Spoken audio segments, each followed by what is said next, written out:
Dice el título, Cosas que hacemos bien sin saber. Y vamos a leer Génesis capítulo 4, versículos 3 al 5.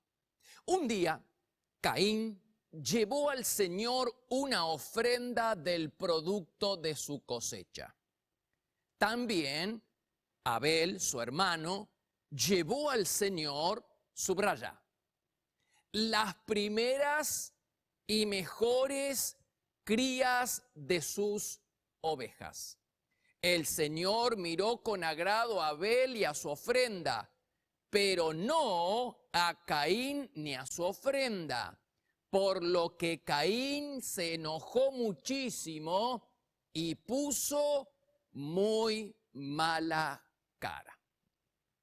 Adán y Eva caminaron a la brisa del atardecer en el crepúsculo de la tarde hasta el día en que pecaron.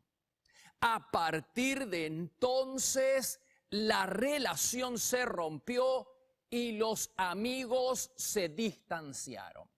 ¿Cuánto tiempo estuvieron así?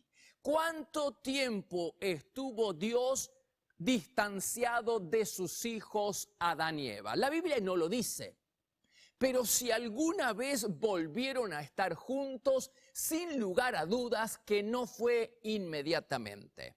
Y eso lo sabemos porque los que procuraron traer la presencia de regreso al hogar no fueron ellos, sino sus hijos. Sí, Caín y Abel fueron aquellos que trataron de reconciliar nuevamente a la familia con Dios. Fueron ellos los que trataron de recuperar la presencia perdida en el hogar a causa del pecado de sus padres. Y eso ocurrió muchos años después, cuando Caín y Abel ya eran grandes. ¿Y cómo lo hicieron? Le ofrecieron un regalo a Dios. Ahora, hay que tener en cuenta que los hijos de Adán y Eva no sabían cómo era Dios ni cómo agradarlo. ¿Qué cosa ofrecerle a un Dios que no conocen? Quizás sus padres podrían haberle ayudado con este dato, pero es muy poco probable de que Adán y Eva hayan querido hablar acerca de Dios, porque hablar acerca de Dios les recordaba aquel fatídico día en que comieron del fruto prohibido. Y no solamente que recordaban el pecado, sino el hecho de que por su culpa, por la culpa y la desobediencia de Adán y Eva, ahora todo el mundo vivía en un mundo maldecido. ¿Con qué cara? ¿Con qué cara esos padres mirarían a sus hijos cuando estos supieran que sus desgraciadas vidas se debía al pecado de desobediencia de comer del fruto prohibido? Quiere decir que Adán y Eva fueron los culpables de que su familia vivieran vidas desgraciadas. Caín, Abel y sus hermanos vivían vidas desgraciadas debido al pecado de sus padres. Así que lo más probable es que Adán y Eva se hayan llamado al silencio, como hacemos todos nosotros. No nos gusta hablar ni recordar los pecados y los errores del ayer que no estuvimos dispuestos o que no estamos dispuestos a confesar y corregir. Más bien, procuramos que el tiempo lo cure, dejamos que el tiempo pase y que el tiempo sane las heridas del pasado, cosa que eso nunca ocurre. ¿Por qué? Porque cuando el problema es espiritual, la solución también tiene que ser espiritual. Los problemas espirituales, mírame a los ojos, los problemas espirituales no se solucionan con el paso del tiempo. Los problemas espirituales se solucionan con la confesión y el arrepentimiento de los pecados, cosa que Adán y Eva no querían hacer, por lo menos en el primer tiempo. Así que hasta acá tenemos a Caín y Abel, haciendo lo que sus padres tendrían que haber hecho. Sus padres ahuyentaron la presencia de Dios con sus pecados de la casa, y en lugar de ser ellos, Adán y Eva, los que procuran reconciliar a la familia con Dios, vemos que los hijos están haciendo lo que ellos tenían que hacer. ¿Y qué tienen en mente Caín y Abel? ¿Qué tienen en mente para recuperar la presencia perdida en el hogar? ¿Qué es lo que ellos pensaron hacer para traer de regreso a Dios a sus hogares? Darle un regalo. Entonces acá tenemos a Abel. Él era pastor de ovejas, va a su rebaño y elige la mejor cría y la mejor oveja para presentársela al Señor. En cambio, Caín, su hermano, va a la huerta porque él se dedicaba a la plantación. Va a la huerta y entonces elige, ¿qué cosa? Verduras y frutas, pero no las mejores, las de descarte, las que le sobraba, probablemente aquellas frutas que estaban caídas, picoteadas, magulladas, pasadas, lo que no le servía, lo que no era para el servicio humano, para el consumo humano, y eso se lo entregó al Señor. Ahora, la gran pregunta que nos hacemos es, ¿cómo supieron ellos de que Dios había elegido, había escogido y había aceptado la ofrenda de Abel y no la de Caín? ¿Cómo supieron? Evidentemente tuvo que haber una manifestación externa. Probablemente fuego del cielo haya, la Biblia no lo dice, pero probablemente haya caído fuego del cielo y consumido la ofrenda de Abel. No es poco frecuente ver a Dios haciendo eso en el Antiguo Testamento. Solo basta recordar lo que pasó en el Monte Carmelo cuando fuego del Señor descendió del cielo y consumió el holocausto. Solamente basta recordar lo que hizo David con su sacrificio y cómo fuego del cielo cayó para consumirlo. O la dedicación del templo de Salomón. Hay muchos casos en la Escritura donde Dios manifiesta su aceptación trayendo fuego del cielo. Quiero que prestes atención a lo que dice la Biblia en Hebreos capítulo 11, versículo 4. Por fe, Abel presentó a Dios una ofrenda mejor que Caín. ¿Qué es lo que era mejor? La ofrenda. Él presentó una mejor ofrenda. Y Dios aceptó a Abel y lo manifestó aceptando su ofrenda. Y aunque Abel murió hace siglos, todavía nos habla por medio del formidable ejemplo que dejó a la posteridad. Así que acá tenemos entonces a Adán, a Eva, que en lugar de procurar reconciliarse con Dios, pasa el tiempo sin arrepentirse y vemos sus hijos ya grandes tratando de hacer lo que tienen que hacer sus padres. Y ahí está Abel y Caín ofreciéndole un regalo al Señor. Ahora, Dios acepta la ofrenda de Abel, pero no la de Caín. Y acá tenemos a Caín que está muy enojado y tiene la cara por el piso. Y él quiere una explicación por qué razón Dios no aceptó su ofrenda. Él quiere saber por qué Dios aceptó la ofrenda de su hermano y no aceptó la suya. Y Dios le explica por qué. Le da una explicación. Lo leemos. Génesis capítulo 4. Verso 7 dice, si haces lo correcto, presta atención. Dios le dice a Caín, si haces lo correcto, siempre te aceptaré con agrado. El problema de Caín es que no hacía lo correcto, por eso Dios no lo aceptaba. ¿Y qué era hacer lo correcto? Darle a Dios lo primero y lo mejor como había hecho su hermano Abel. De eso se trataba. La ofrenda, dice en Génesis capítulo 4, Abel llevó al Señor las primeras y mejores crías de sus ovejas. La ofrenda tiene valor y es bien recibida por el Señor cuando es lo mejor que nosotros le damos. A ver si entendemos. La gran diferencia entre Abel y Caín era la ofrenda. Abel le entregó lo mejor, fue al corral y eligió lo mejor que tenía para dárselo al Señor.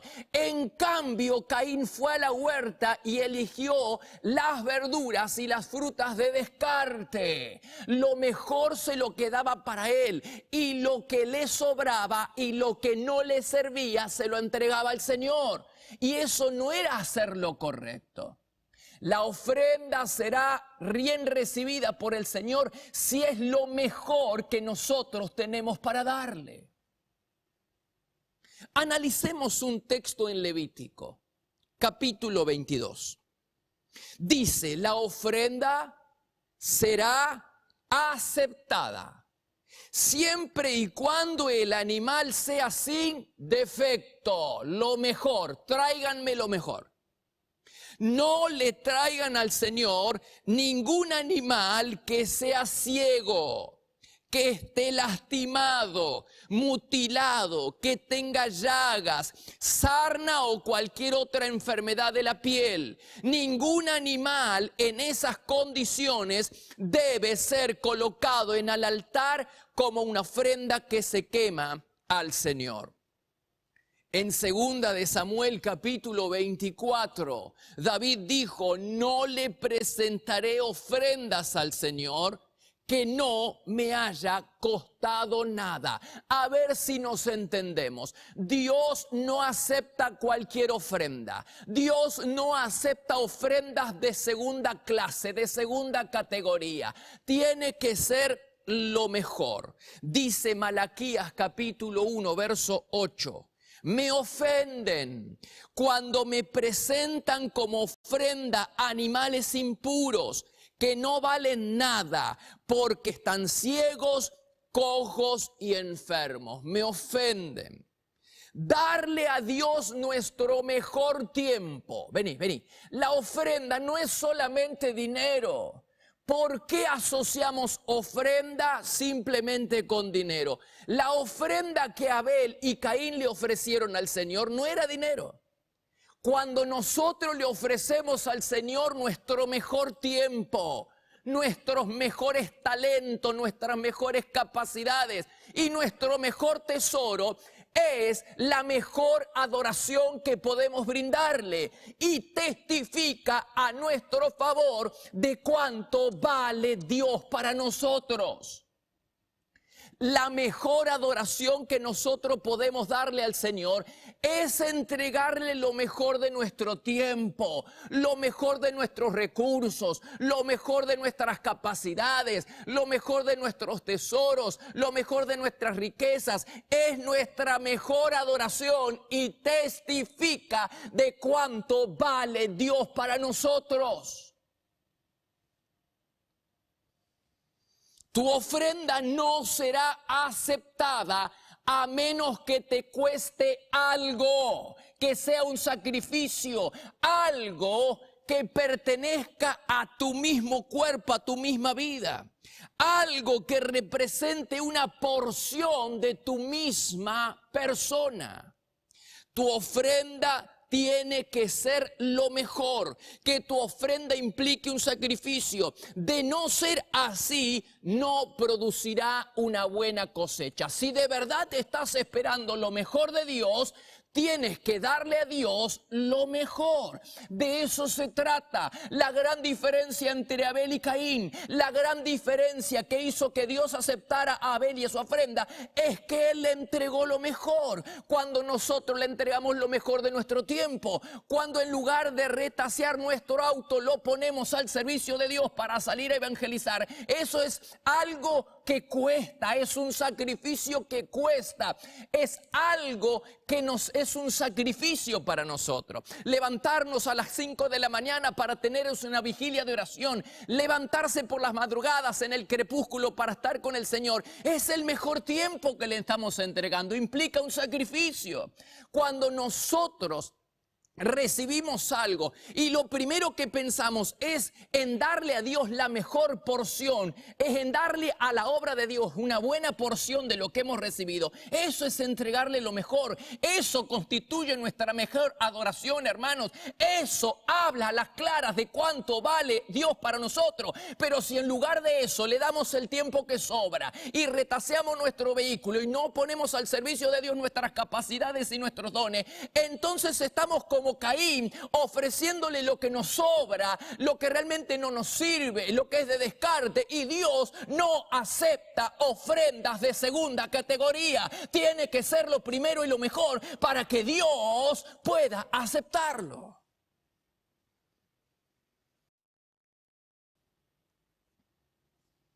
Recuerda estos 3 principios a la hora de ofrendar, que sea lo mejor que puedas darle, porque cuando tú le entregas a Dios lo mejor, te posicionas para recibir lo mejor de Dios. En segundo lugar, que Dios sea tu prioridad. Cada vez que recibas algo, y no hablo solamente de dinero, tú tienes que hacerte esta pregunta: ¿cómo puedo hacer yo para ofrecerle a Dios una parte de lo que he recibido, la mejor parte de lo que hemos recibido, para la obra del Señor? Y en tercer lugar, tiene que ser desinteresada, tiene que ser una ofrenda generosa, tiene que ser una ofrenda que nosotros damos sin esperar nada a cambio. No esperes algo a cambio de parte de Dios, dáselo porque lo amás. Lo que recibimos de gracia, tenemos que darlo de gracia. Ahora bien, Caín inauguró un nuevo pecado en la humanidad: el asesinato. Hasta ese momento ninguna persona había muerto en la tierra. Entonces, ¿quién le enseñó a Caín a matar? Su padre. ¿Y quién era su padre?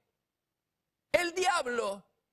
La Biblia dice en 1 de Juan, Caín era hijo del diablo y por eso mató a su hermano.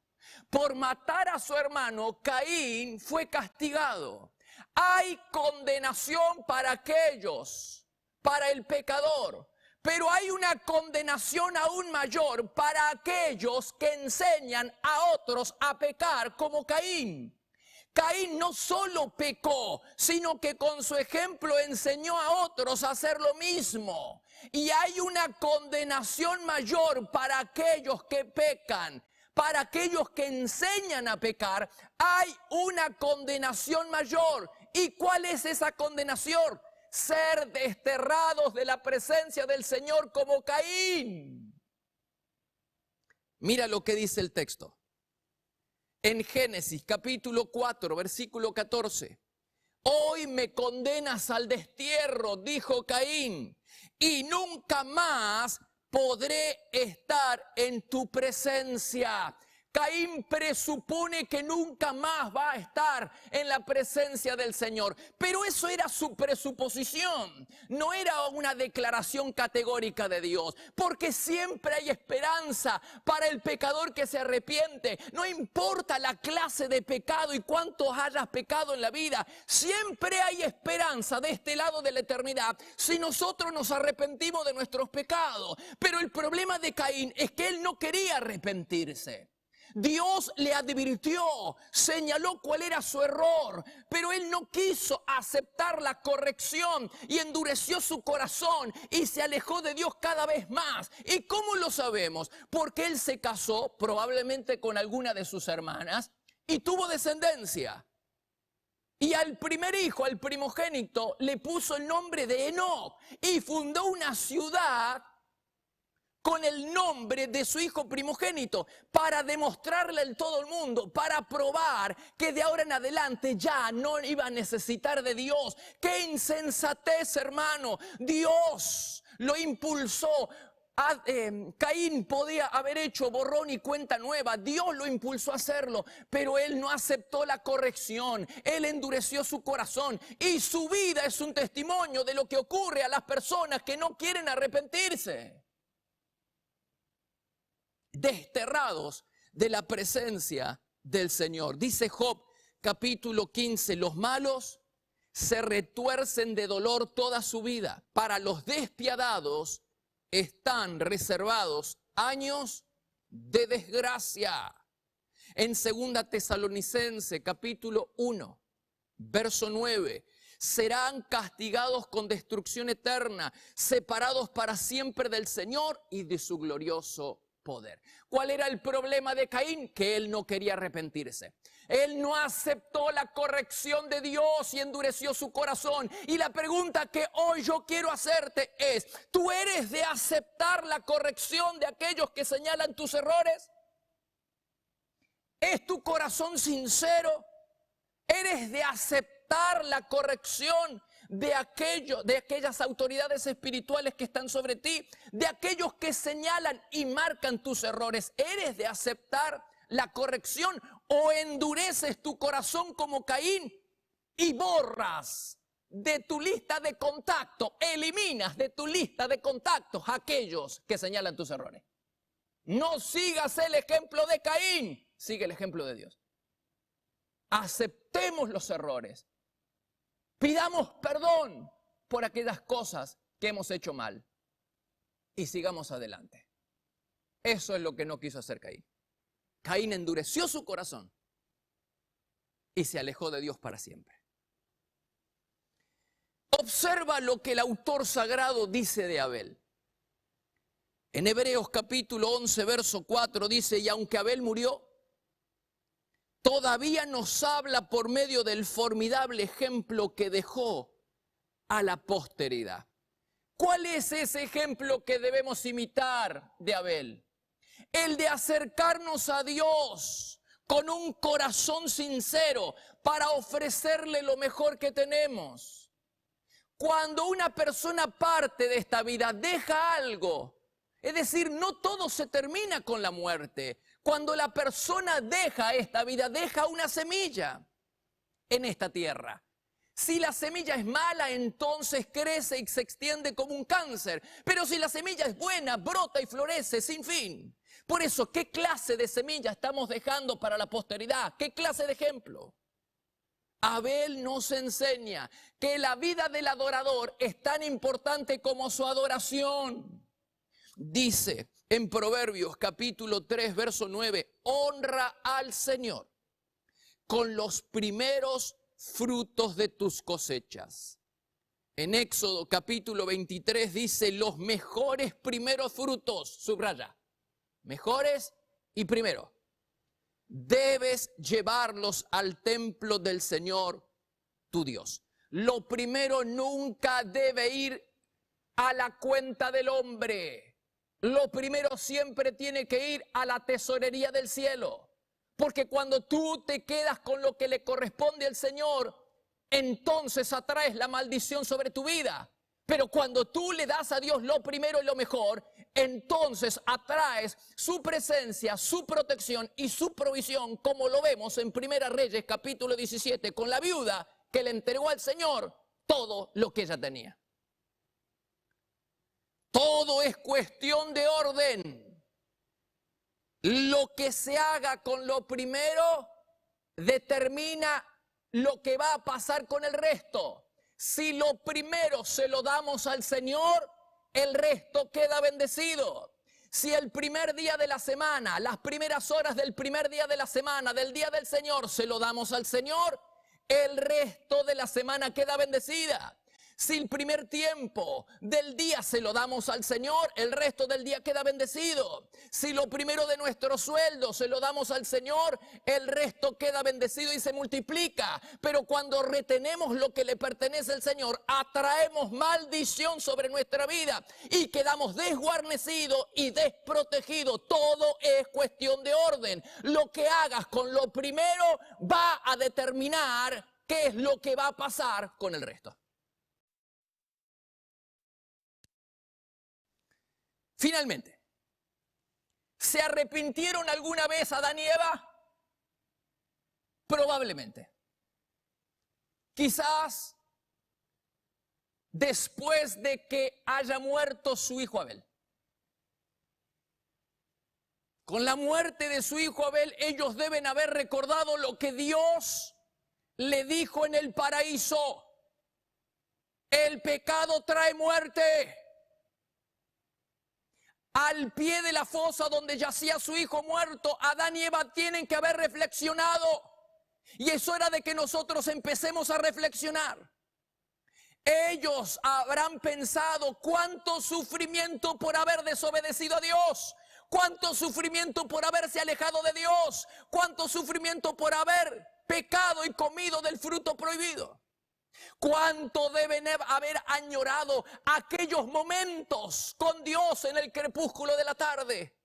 Cuántos momentos agradables en aquel tiempo en que las lumbreras cambiaban de turno. Oh, si pudieran volver el tiempo atrás, ellos habrán pensado, si pudiéramos retroceder el reloj, si pudiéramos volver el tiempo atrás, sin lugar a dudas no cambiaríamos la comunión con Dios por una noche de oscuridad. Pero ahora todo se había perdido. Ahora no tenían paraíso, no tenía Edén, no tenía hijo. Y tampoco tenían a Dios, que Dios estaba lejos de ellos. Todo hicieron mal. Pero quizás el recuerdo doloroso del pecado y el sufrimiento por la pérdida de su hijo confluyeron para que ellos se arrepintieran delante de Dios. Para que reconocieran que hicieron todo mal. Y que la peor decisión de la vida fue alejarse de Dios. Entonces se arrepintieron y fue entonces que experimentaron el perdón de Dios. Fue entonces que volvieron a tener a Dios cerca de ellos. Fue entonces que se perdonaron entre ellos. Y todo esto lo sabemos porque Dios les regaló un hijo piadoso llamado Seth. La gran pregunta que nos hacemos en el día de hoy es: ¿necesitamos sufrir una pérdida como la de un hijo? ¿Necesitamos sufrir hasta lo indecible para poder reconocer nuestro pecado y volver a Dios? ¿Por qué somos tan orgullosos? ¿Por qué nos cuesta tanto reconocer nuestros errores? ¿Por qué nos cuesta tanto cuando alguien espiritual señala nuestros errores? ¿Por qué endurecemos nuestro corazón como Caín? Y en lugar de aceptar y volvernos a Dios, nos endurecemos y nos alejamos de Dios. Y nos alejamos de la familia de Dios. Es hora de regresar a casa, a la casa del Padre. Es hora de regresar a sus brazos. Es hora de regresar a la congregación. Es hora de confesar que hemos hecho todo mal y que la peor decisión que hemos tomado en la vida fue la de alejarnos de Dios. Es hora de empezar a reconocer, es hora de dejar el orgullo de lado, es hora de decir, hemos hecho las cosas mal, pero hoy nos arrepentimos. Y entonces, al igual que Adán y Eva, vas a experimentar el favor de Dios, vas a experimentar el perdón y vas a traer nuevamente su presencia a tu vida y a tu casa. Simplemente reconoce antes de que sea demasiado tarde, antes de que tengas que sufrir como Adán y Eva la pérdida de un hijo. Reconoce que lo que estamos viviendo es a consecuencia de habernos alejado de Dios. Estamos como estamos porque estamos lejos de Dios y necesitamos urgentemente reconocer a Dios en nuestra vida, reconocer nuestros pecados, no endurecer nuestro corazón. Basta de orgullo, reconozcamos que necesitamos a Dios, volvámonos a Él, porque no hay decisión más importante en la vida que tener a Dios de nuestro lado. Que el Señor Jesucristo te bendiga, que la gracia y la misericordia de Dios estén todos los días en tu vida y en tu casa. Los bendigo en el nombre del Padre, del Hijo y del Espíritu Santo. Amén y amén.